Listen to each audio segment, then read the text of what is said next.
Thank you, Madam Deputy Speaker, and may I also thank the Batchbanks Business Committee for selecting this for debate. It is very timely. Can I also thank the members of IDC and FAC for their support in securing this in the name of my friend, the Right Honourable Member from Islington South and Finsbury, and myself. Let me start this debate by welcoming the commitment of the Government to increase our defence spending. It's long overdue and much needed. However, there was no need to announce a decision on where the funding was coming from before the spending review, or indeed before the defence review concluded. It will not surprise this House that I will be using this debate to argue that taking all of the uplift from the Official Development Assistance, ODA, is the wrong decision. The former US Defence Secretary, General James Mattis, was asked in Congress whether it is wise to properly fund international development work. He replied, "If you don't fund the State Department fully, then I need to buy more ammunition." It pains me to say, but the Prime Minister is setting exactly this dangerous course for the UK. By planning to take 40% out of ODA, he's taking the axe to our most effective tool for reducing global conflicts and for increasing our own national security. Don't take my word for it. Instead, consider this warning given last week by General Richard Dannett, the former Chief of the General Staff, who wrote, "Every pound we cut from development aid today risks costing us far more in future military operations. Slashing aid further to fund defence spending is not just short-sighted, it is dangerously counterproductive." Lord Dannett added, "We are setting ourselves up for greater instability, which will require even more military spending in the long term. If we cut aid, we will be forced to deploy military resources in areas where we could have mitigated instability through targeted development." I urge the Prime Minister to recognise that, if we abandon our commitments to the world in this way, we will see greater numbers of people displaced from their own homes as a result of climate disasters, poverty and war. More people will lose hope and instead look to extreme ideologies for the answer, and civil societies will no longer have the skills to hold rogue governments to account. It concerns me greatly, as it should the whole House, that the Government has yet to carry out an assessment of the impact of their decisions, which is being rushed through without proper scrutiny. I urge ministers to study carefully an analysis by the One Campaign, which demonstrates the real-world impacts of cutting ODA assistance from 0.5 to 0.3 of national income. They have calculated that if the 40% reduction in UK aid is distributed evenly across global health and food programmes, there will be nearly 40 million fewer children immunised, there will be 600,000 fewer lives saved because of reduced support to the Global Fund to fight AIDS, TB and malaria, and almost 300,000 fewer school children will receive nutritious meals and essential food assistance through the World Food Programme. I appreciate the Prime Minister has pledged to protect what he considers the most vital areas of spending: Gaza, Sudan and Ukraine, vaccinations and climate. But, as the powerful resignation letter written by my right honourable friend for Oxford East, the former Development Minister, lays bare, that is sadly a delusion. As my right honourable friend, who knows the reality better than anybody else, has written, I quote, "It will be impossible to maintain these priorities given the depth of the cuts. The effect will be far greater than presented.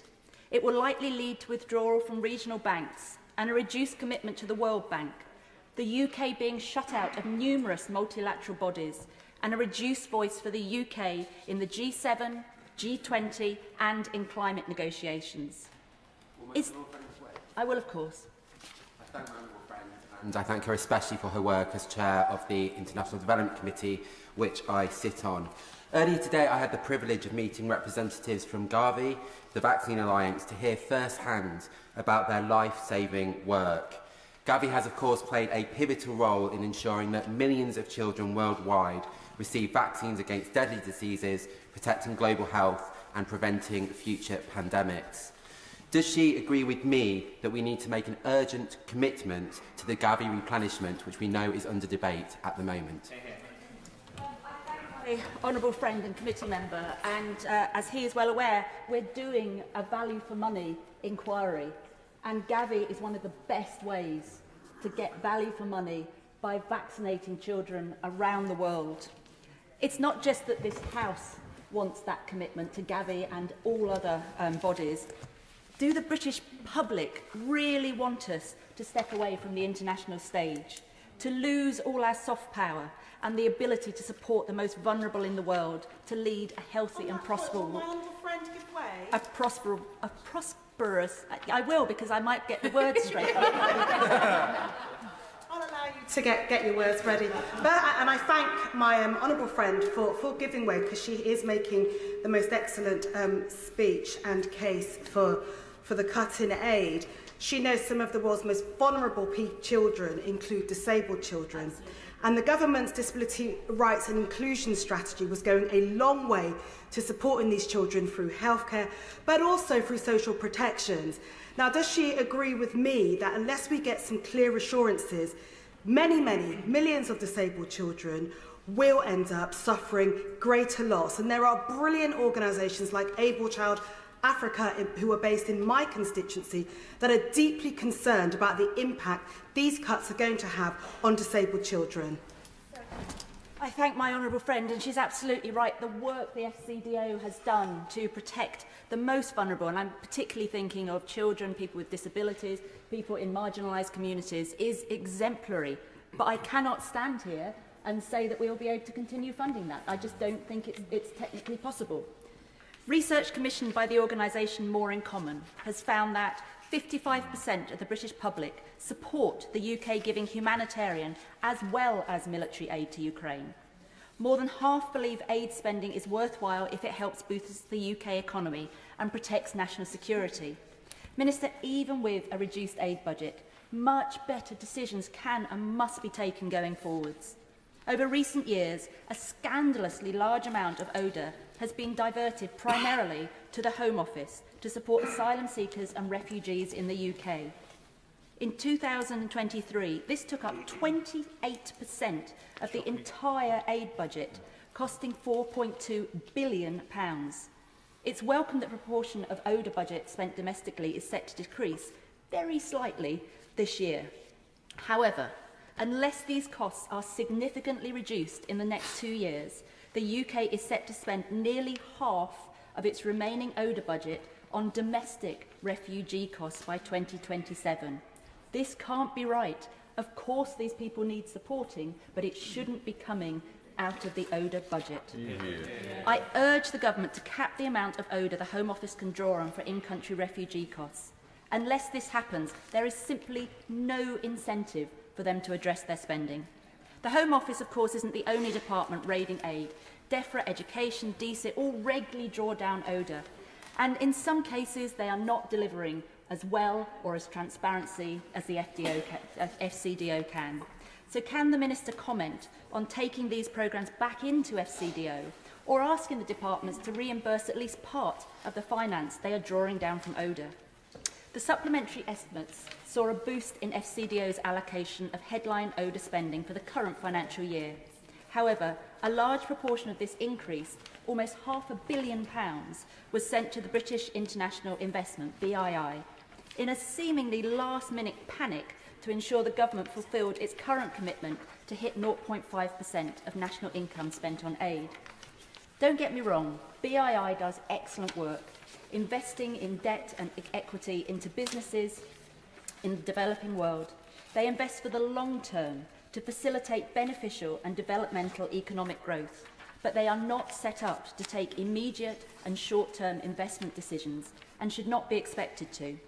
There's also been an ongoing debate about giving BII the ability to borrow against their investments, which, in these fiscal circumstances, is something I urge the Minister to look at closely. There are also a number of areas the government could consider changing policy and legislation around, including debt relief, illicit finance and special drawing rights. These actions could have significant impacts on the lives of the poorest in the world, but require no expense from the British taxpayer. Can the Minister also comment on potential multipliers of aid? I'm thinking specifically around philanthropic match funding and aid match, which could be used much more readily. This year's estimates enable FCDO to continue to employ world-leading experts in development aid. In a rapidly changing world, facing huge challenges, maintaining this expertise is not a luxury. It is a necessity for the UK to achieve global process and safeguarding of our collective future. Despite the damage done to its budgets, the FCDO must prioritise protecting its skilled staff who offer so much to low and middle income countries when deployed effectively. My committee and I were with the FCDO staff in Scotland when these cuts were announced last week. Staff were understandably devastated, and this announcement added considerably to the uncertainty they have faced for the last 5 years. The best way to retain our staff, and indeed our international reputation, is with clarity over these forthcoming spending cuts. Can the Minister confirm if there will be a defined step down or if there will be a cliff edge to funding in 2027?